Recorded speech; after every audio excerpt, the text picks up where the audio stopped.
What I'm about to show you has like zero function and necessity.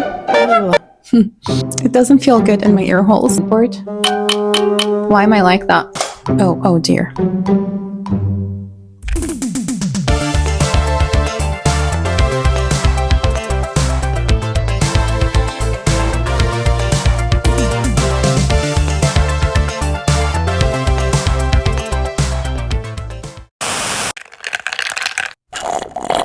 Hello Booksies, welcome to today's video. Today is going to be all about Kindle hacks, Audible hacks, and Kindle essentials and accessories. So grab yourself a drink, get cozy, and let's get into it. To me, the idea of like the perfect staycation is having all of my Kindle stuff set up where I have to move as minimally as possible, read for hours. This to me is the dream. This is life goals. You know what I'm saying? You're picking up what I'm putting down? Your actual Kindle device. A lot of you might not know about this hidden feature, and it actually came in handy several times. Basically, if you highlight a character's name and then you press on the X-ray button, it'll show you every time in the book the character was mentioned, and it'll kind of give you like a quick briefing about who they are, what lines they said in the book. Let's say you're reading a fantasy series and there are a lot of side characters. At least for me personally, I end up forgetting half of the names, half of the people, what their role is in the book. And specifically, if I take breaks between books, let's say I started a series, I read the first, second book, took a long break, came back to continue the series, and I completely forgot who everybody was. This little hack comes in handy then, because you can just click on the names and it'll kind of refresh your memory about who they are. Another nifty little thing is, hold on, I'm going to show you on my actual Kindle. Let me explain to you guys what I'm about to show you while I set it up. So you can either go on Etsy and buy one of those Kindle screensavers, or you can make your own on Canva or any other app. You basically just have to know the dimensions. Just Google the dimensions of your Kindle screen, and then you can create any art that you like. You can add quotes, you can add pictures, you can add like bookish aesthetics. You save it and then you send it to your Kindle. It's this one right here. Okay, so once I open it and I exit the screen and then I lock my Kindle, it's going to pop up as if it's my current read. And in order to do that, you have to go to your settings. You have to choose the option that says screen and brightness. And then up here, it says, hold on. Can you focus, please? It says show covers on lock screen, and you want to have that turned on. Once you do that, whatever your current read is, obviously will show. But if you want to be extra fancy, every time you're done reading, you can just click on the art that you either created yourself or bought from Etsy, lock your screen, and voila. I mean, is it necessary? Not really. But does it elevate my reading experience? Definitely. This is for all the girls who don't have a Kindle Unlimited subscription. A couple of times a year, Kindle does this really cool thing that's called Stuff Your Kindle Day. And you basically go onto a website. You can find all sorts of books under every single genre, and all the books are for free. Usually it runs for 3 to 4 days maximum. But in order to find out the dates of when this event happens, you have to keep an eye out on social media. You can just check under the hashtag Stuff Your Kindle Day, or you can even check on Google, and it'll usually tell you like the dates of when it's going to happen. So far, I've noticed it happens usually around June and September, but they will sneak in another month during the year. So keep an eye out for that. I have actually discovered so many of my favorite books through Stuff Your Kindle Day. That was before I had Kindle Unlimited. One of those books is actually, it's called To Bleed a Crystal Bloom. Don't underestimate Stuff Your Kindle Day. You never know what you might find. Another hack, whether you have Kindle Unlimited or not, if you're unsure about a book, let's say you are considering buying a paperback, but you're not sure if you're going to end up liking it or not, you don't know about the writing style, and before you actually completely commit, invest your time and pay money, what you can do is you can go on Kindle and just download a sample of the book. This has helped me so many times. The sample usually includes several chapters, so it's just an enough amount to give you an idea regarding the writing style, the voices of the characters, what they sound like, a little bit of the plot even, so you can make up your mind and see if this book is potentially for you or not. Sometimes a book can be like so off-putting, so cringy. There might be things that I personally don't like, and it shows from the first few chapters. So in this case, I end up saving myself money. And in other instances, I have read a sample of a book and I was so immediately hooked, I had to go and buy the book. Reading the sample before downloading or buying a book is definitely key. Another cool feature if you have a Kindle device is that you can actually link your Kindle account to your Goodreads account, and then whatever you highlight on your Kindle shows up on your Goodreads feed. People who follow you can actually see what you highlighted in your Kindle. This hack includes both Kindle Unlimited and Audible. If you have Kindle Unlimited, okay, and let's say the audiobook for the specific book costs around $10, which is usually the standard, okay? If you download the book onto your Kindle library, automatically the audiobook will become discounted. It will go down to 80%, and this way you can save a lot of money, because you don't have to actually read it when you download it onto Kindle Unlimited. But if you have if you have both subscriptions anyways, what you can do is download the book to your Kindle library. Don't read it since you want to listen to the audiobook.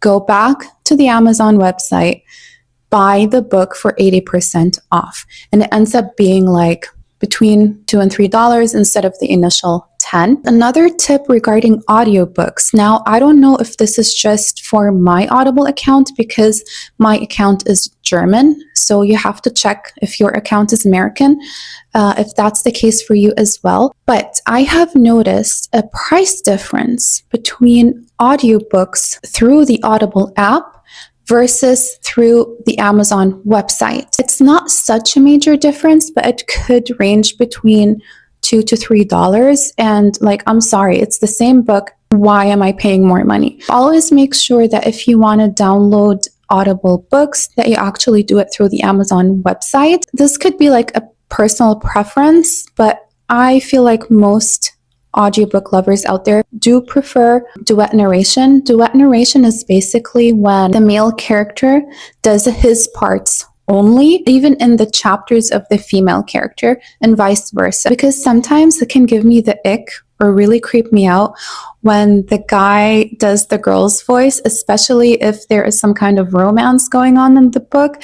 It just, I don't know, it just doesn't feel good. It doesn't feel good in my ear holes. Whole nother level. Okay, like I don't want to hear any of that. What I did was I went on Pinterest. Obviously, you can go on Instagram, Google, YouTube, what have you, but I just went on Pinterest and I searched audiobook recommendations that are duet narration. And I actually found quite a few that are on Kindle Unlimited. And then I went ahead, downloaded the book, bought it for like under $3 as an audiobook. So this concludes my little hacks for Kindle and Audible. Now we're going to move on to the fun stuff. At least it's fun for me. I love anything that's got to do with like decorating and accessories. And listen, I'm going to tell you straight up, none of this stuff is necessary or essential for you to read a book, okay? But in my humble opinion, that's my opinion! It really elevates your experience. Okay, first things first. We have this little handy dandy gadget. You can attach it. Hold on. So it opens up here. Obviously it has, you can like either tighten it or make it, what's the word I'm looking for? Wider, depending on where you're going to attach it. You can attach it to a table. You can attach it to your bedpost, headboard. Headboard? That's what it's called, right? Yeah, the headboard of your bed. Yeah. Because I'm thinking of Court of Silver Flames when Cassian says something to Nesta. Remember that scene? Have you read that book? Yeah, definitely headboard. Anywhoosie, moving on. And then you can just put your Kindle here. You don't even need to hold it. And, hold on, please. Oh dear. I'll be right back. I forgot half of the stuff on my vanity. Remember how we were talking about the Kindle stand thing? Now add to that these little puppies. What are these, you ask? It's a Kindle clicker. Let me demonstrate.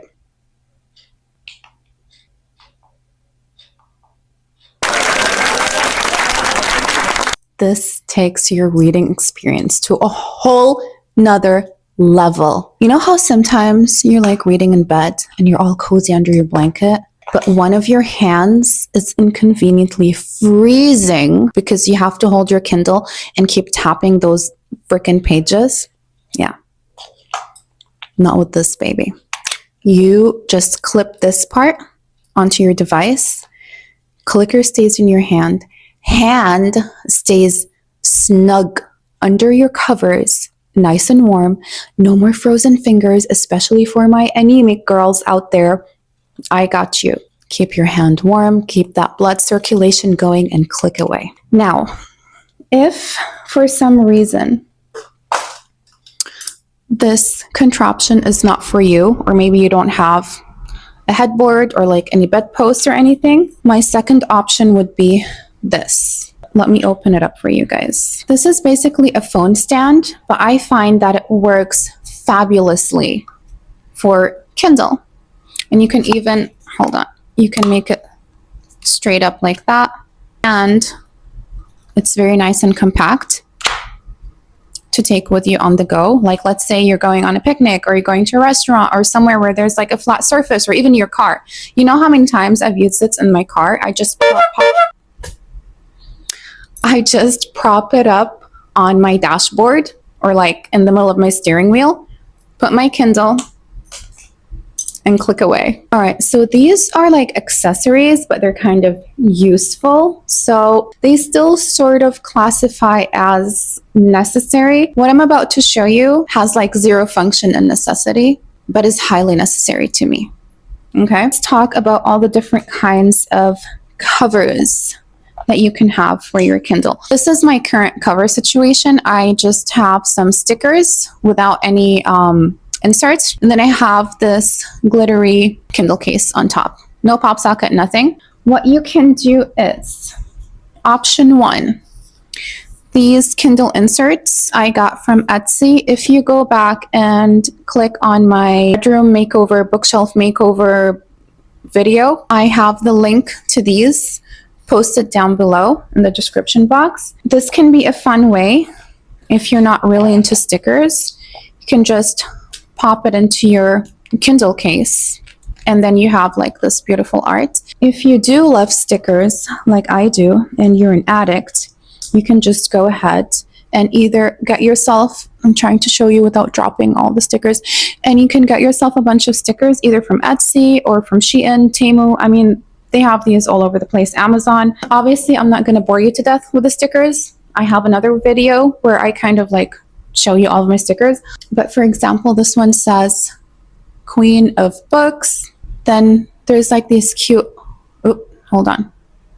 There's these cute book stacks. I have one for dark romance, one for fantasy, and one for thrillers. I gotta show you how cute for spooky season. Okay, so here's an example of like the more niche ones. This one says To Whatever End. This is from Throne of Glass. So you can also find very like book specific, character specific stickers. I always switch out my Kindle decoration, whether it's the stickers or the Kindle case or like the little charms. Like, this is something I recently got into. Again, if you watched the previous video where I do my room makeover, I had just ordered these from Shein. It's this little hook, and you can buy a chain and the charms separately, and you can just like custom make your own little charms that hang from your Kindle. I got the idea from watching why am I like that? From watching Larissa's videos. Larry Reads. She always has these cute little charms on her Kindle, so I thought why not, and even made some for my Bookish besties. Like for example, this one has a cowboy boot In all honesty, I have yet to read a cowboy romance, but I just wanted to be part of the gang. And there is a little bookish one. This one is so cute, pink book. And then we have little pepper for like spicy book. There are so many options. Then you have your classic kind of case that has like the cover where you can close it and it automatically locks your Kindle screen, so you don't have to keep pressing the button. So this one is also very handy, and I feel this one is handy when you're out and about, so you don't have to worry about protecting your Kindle screen. And then we have the same model but a different variation. So it's got the little cover in the front, but the back is transparent. So if you want to decorate your Kindle with stickers, you can still do that while also having the protection of the front. One more very unnecessary but very satisfying Kindle accessory is these little Kindle plugs. It's just really cute. Like, I cannot justify in any other way, to be very honest. There is literally no reason except that is so stinking cute. They have so many different options. There's like little cherries and little characters and cartoons and like literally anything you can imagine. And let's say you have one of these already, like the plugs, you can just custom attach a charm. If you have charms, you can just make your own. Last but not least, I'm going to talk about protecting our precious Kindle when we are out and about. I have different Kindle sleeves. Obviously, you can buy some. I didn't, because I like to DIY. I like to craft. I'm a very crafty girl. So I crocheted this one last year. I don't know if you can tell. These are supposed to be pumpkins. I also made this one with little daisies. I just thought it was super cute. And then for Valentine's, I made this one. I also sewed on this little pocket because around that time, I had purchased the clicker and I didn't want to like carry it separately. So I would just, hold up, let me attach it. I would just put my Kindle inside and then I would put the clicker in the little pocket. I had extra fabric from my bedding. You know how it comes with like the fitted sheet and the loose sheet? I didn't use the loose sheet, but I love the fabric and I wanted my Kindle to match my bedding. We listen and we don't judge. Anywhoosie, I got a little bit of that fabric and I cut it into the correct size for my Kindle. By the way, my Kindle is the Paperwhite 11th generation 2022, I believe, in case you're wondering. I just stitched it up and I added a little bit of like padding on the inside just to give my Kindle a little extra protection. This is what it looks like. Isn't she cute? I love. All right, Booksties. I hope you guys found some of these tips useful. Let me know if you rather read physical books or ebooks or even audiobooks. I think next week's video is going to be all about how to get out of a reading slump because the reading has been slumping. So stay tuned for that and I'll see you in the next one. Bye!